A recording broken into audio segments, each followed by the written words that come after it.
Uma paródia de Velozes e Furiosos que consegue ter mais carros tunados, mais corridas que o Velozes e Furiosos 10 e todos os Velozes e Furiosos até o 4. Essa paródia existiu, saiu nos cinemas e se chama Super Velozes e Mega Furiosos, e hoje eu vou trazer pra vocês o resumo, as curiosidades, bastidores e análise desse filme. Fala galera, beleza? Beloto falando aqui em mais um vídeo. Tô trazendo esses vídeos de análise de filmes de carros, esses conteúdos, então já deixa o likezão e bora conhecer essa pérola. Super Velozes e Mega Furiosos estreou em 2015 nos cinemas, dirigido pelos mesmos diretores de Todo Mundo em Pânico, que é o Jason Friedberg e o Aaron Seltzer. Você pode ver que a filmografia, a fotografia, tudo é muito parecido com esses filmes de comédia dos anos 2000, Deu a Louca em Hollywood. Aqui é um pouco diferente porque eles não recriaram as cenas igual Todo Mundo em Pânico. Aqui lembra, mas não deixa de ser bom. Já começa com uma corrida, né, um encontro de carros muito parecido com aquele beco que o Brian vai lá se encontrar com o Toretto e a galera para dar os documentos do carro. Aqui já começa no mesmo clima, com carros tunados e tudo mais, a gente conhece o Lucas White. Todos os personagens aqui têm nomes misturados com os personagens e os atores. Lucas White é uma piada porque no Velozes 3 o protagonista era o Lucas Black, o nome do ator. O Vin Serento, que é o nosso Toretto aqui, que é o careca consciente, ele raspa o cabelo durante a corrida. E aqui a gente já vê ele chegando com um carro vermelho, duas portas, que é um Scion TC e não um RX-7. A gente vai descobrir a Mia, que aqui se chama Jordana, porque na vida real a atriz é a Jordana Brewster, do Velozes original. A Michelle, que é a Letty, né, porque na vida real ela chama Michelle Rodrigues, e aqui sempre vai ter uma piada dela tá querendo sair do armário. Tem um monte de mulher em cima do Toretto lá na cena original, aqui também tem essa cena, só que ela gosta de ver.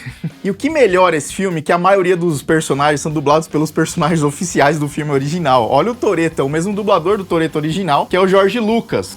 A corrida dá a volta na fábrica e volta.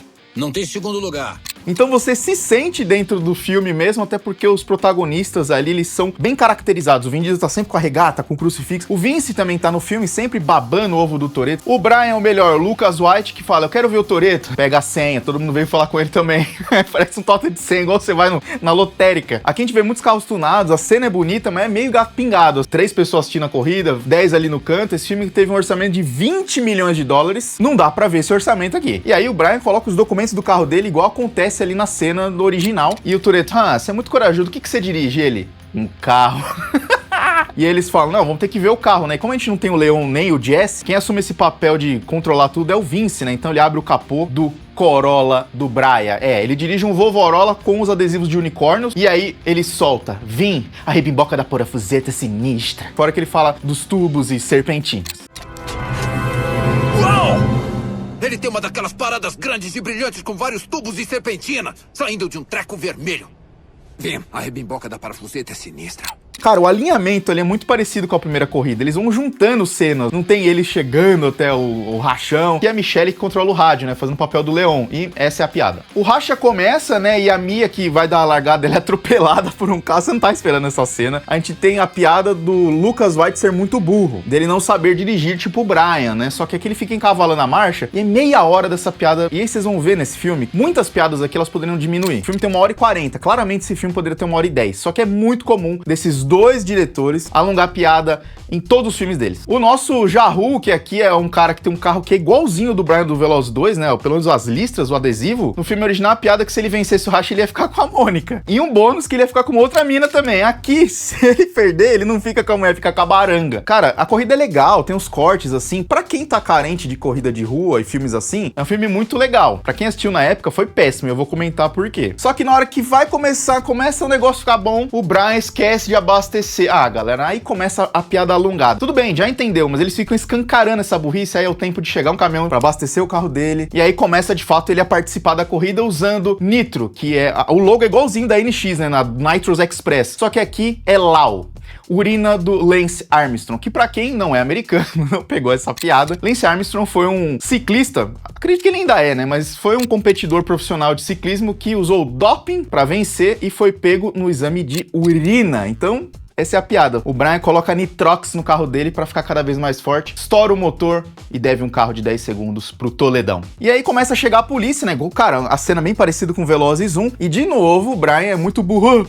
Quem são os gambé? Porque o pessoal fala, é os gambé, a polícia, corre, os tira. Ele os tiras? O que significa isso? Ele é preso, né? Porque a gente descobre um personagem que mistura todos os sargentos que trabalham lá com o Brian, de prender ele, de fazer tudo muito realista. Só que aquele, como eu falei, eles juntam as cenas, ele começa a apanhar dos policiais na frente do Toretto. O Toretto tá olhando assim de canto. E aí depois eles levam pro canto. Ai, chefe, não precisava pegar tão pesado. Ele, eu gosto de realismo, igual o Velozes 1. E a gente descobre que o Lucas White é um policial, obviamente, disfarçado pra pegar quem tá roubando itens na cidade. Só que ele fala, eu não sou o cara certo pro trabalho, eu uso Crocs.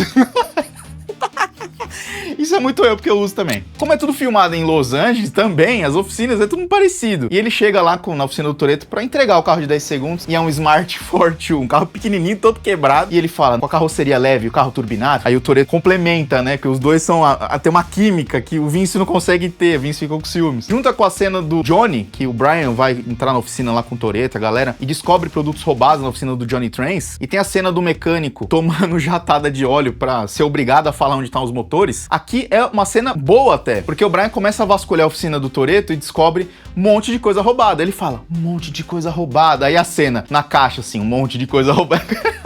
Típico filme desses, mano. E aí o Vince sempre tá desconfiando, né, eu vou chamar de Vince, eu sei que não é o nome dele. E aí ele faz a cena do óleo, só que é calda de chocolate, meu nobre. Ele é policial sim, tira a camisa assim, tem um gravador gigante gravando a conversa pra ele prender o Toretto. Essa cena eu não tava esperando, mano, ela é muito boa. Só que eles estão precisando de grana, e eles vão ser recrutados por um personagem que é uma referência do Carter Verone do Velozes 2. Aqui eles vão começar a misturar o Velozes 2, 4 e 5. Eles vão se encontrar num ponto ali, né, que eles têm que provar o porquê que eles vão ser recrutados. E o maluco que faz o Carter Verone é bem parecido, que aqui é o De La Soul. A referência da Lincoln Navigator, né, SUV que ele usa no filme original, aqui é uma SUV preta. E o capanga dele faz aí uma referência ao Braga do Velozes 4 e também aos capangas do Velozes 2. O Roman chama ele de Eli e Fidel. Só que o recrutamento aqui não é uma corrida igual no Velozes 2, que ele recruta todos aqueles capangas pra fazer um rachão, pra ir lá no estaleiro do Verone e pegar a Ferrari. Aqui você acha que vai acontecer isso e começa a dançar a Macarena. E é 20 minutos de Macarena, de dança. Sério, não precisava dessa piada aqui. Ela é muito alongada. E aí realmente tem uma referência à Ferrari, é um outro carro esportivo, que eles têm que levar eles a um galpão. E na hora que eles chegam lá no barracão pra negociar lá com a gangue, dá tudo errado, estoura tudo. E como a câmera filmou só o Vincerento e o Lucas White, eles são culpados de todos aqueles capangas terem falecido. E quem vai investigar essa cena do crime é o nosso agente Robbs desse universo, que se chama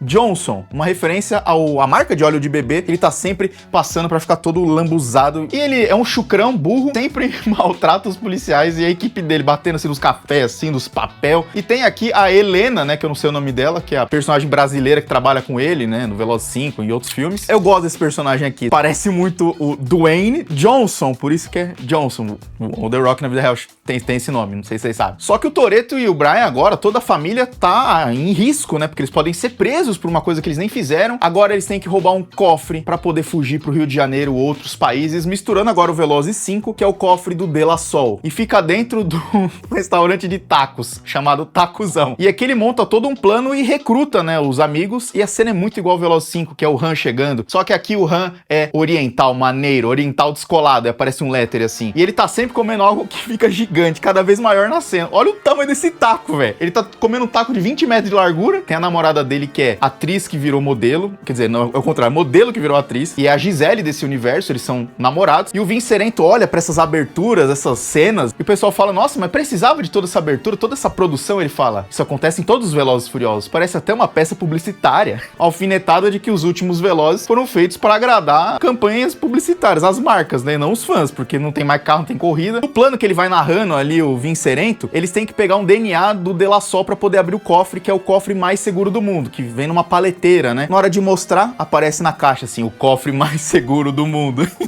E para pegar o DNA do De La Soul, eles têm que lutar karatê. O Han vai ter que lutar karatê, no caso, né? E a Gisele vai ter que distrair. O Han não gosta nada disso, porque o De La Soul mexe com a namorada dele, assim como acontece no Velozes 5, né? O Han e a Gisele na praia tentando pegar DNA da galera pra abrir cofre. E fala assim pro Toretto, só porque eu sou oriental eu sei lutar karatê? Aí o Toretto fala, você sabe? Ele, sim, faixa preta. Essa piada é muito boa, porque você não tá esperando ele responder. A luta acontece, ele tira o DNA do cofrinho do De La Soul, eles conseguem avançar. Essa narração é muito boa, como é ele imaginando, né, o Vincerento, a narração do karatê é exatamente assim. Ya, ya. E aí eu vou cortar metade do filme aqui, porque começa a ter mais e mais barrigas, que é a trama do De La Soul com o capanga dele, tentando pegar informação, chato. E aí volta a ser o Velozes 1. O Brian leva o Toretto pra garagem pra mostrar o Dodge que ele construiu do pai, começa a contar essa história. E aqui é um carro preto, não é um Dodge, mas é um Buick, né, um GSX. E ele fala assim, esse aqui é o carro do meu velho, ele morreu nele. Aí você acha que bateu o carro, né, igual do filme. Não, tá o cara, tá o pai lá dentro, só um esqueleto escrito, o melhor pai do mundo. E aí o Lucas White fala, eu nunca tive pai, ele foi comprar cigarro, aí o Vin Serento complementa, e fugiu, nunca voltou. Ele não, ele voltou e me obrigou a fumar. Eu tô cortando muita parte desse filme que é mais chatinha. A Mia fica grávida, né? A Jordana fica grávida do Brian aqui. E na hora que ele vai contar pra ele, como ele é muito burro, é 20 minutos dele tentando adivinhar o que ela tá querendo dizer que tá na cara, né? Obviamente, eles já vão pro plano e deixam a oficina. E aqui o agente Robbs chega atrasado, como sempre, né? E a nossa Helena desse universo mostra aqui que tem uma seta, assim. O assalto vai ser nesse local, nessa data. E aí ele pega um folheto e fala... É a liquidação anual das Casas Bahia. Essas piadas localizadas, como eu falei pra vocês, são muito ruins, mas essa eu adoro. E eles chegam pra roubar o tacuzão e descobrem que dá tudo errado. Eles botam umas máscaras, umas roupas. Eles vão ter que puxar o restaurante inteiro e não o cofre pela cidade. Dá pra ver que os 20 milhões aqui, o filme custou 5 reais pra ser feito, porque parece que foi feito num movie maker. Só que eles arrastando a cidade é tão ruim que fica muito bom, porque você não tá esperando isso. Aqui o Han dirige um Datsun, um carro que o próprio ator Han, oficial na vida real, tem também. E a namorada dele, a Gisele, pra despistar da polícia, ela abre uma caixa escrita assim, kit de sobrevivência de modelos. E dentro tem saco de vômito e silicone. E ele taca na polícia, na viatura. No fim, eles conseguem fugir, conseguem esvaziar o cofre do De La Soul e o agente Robbs chega pra prender os dois, igual a cena lá da ponte do Brian, né, do Velozes 5. Só que aqui ele fala que o Brian é policial, revelando, né, bem parecido com a cena do Velozes 1. Então não fica, você é policial, mas eu gostava de você. E aí o Johnson fala, eu sempre soube que você é um policial. Tinha uma seta, assim, ele é policial. Dá a volta, assim, pelo Johnson, amarra ele com uma algema no aerofólio do carro, fala, eu sou da família. Você vai largar seu emprego de policial com vários bônus e descontos de imposto de renda pra ficar com uma mulher maravilhosa, uma mala cheia de grana num lugar paradisíaco? Ele é.